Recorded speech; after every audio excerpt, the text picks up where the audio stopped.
Hello guys, আসসালামু আলাইকুম। তো আমাদের যে 3 দিনকার সফর ছিল, যেতে যেতে 2 দিন আর হলো হজ করার জন্য 1 দিন। তো আমাদের সময়সীমা শেষ। এখন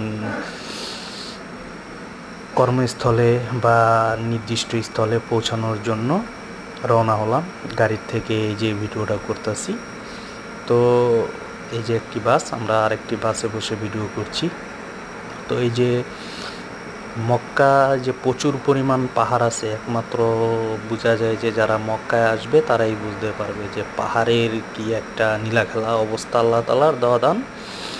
তো এই পাহাড়ের আশেপাশে উপরও মানুষ বসবাস করে। তো সবচেয়ে বিষয় হলো পাহাড়ের সৌন্দর্যগুলি, কাঠামোগুলি এই অস্থির, ভাল লাগে। তো প্রতিটা পাহাড়েই আবার সিদ্ধ করে পাইপ গাড়া আছে, জানি পাহাড় ধসে না পড়ে, এরকম একটা টেকনিক কৌশল করা।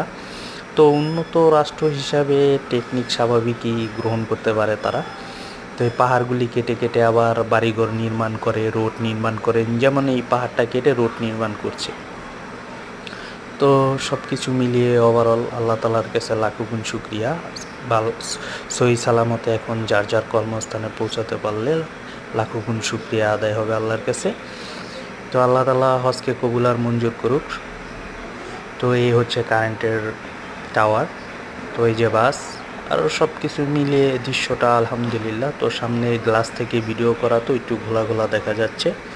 তো সবাই কেমন আছেন জানাবেন। আর সবার জন্য সবার দোয়া ও ভালোবাসা, আন্তরিকতা রইল, শুভেচ্ছা রইল। বাই বাই, আল্লাহ হাফেজ।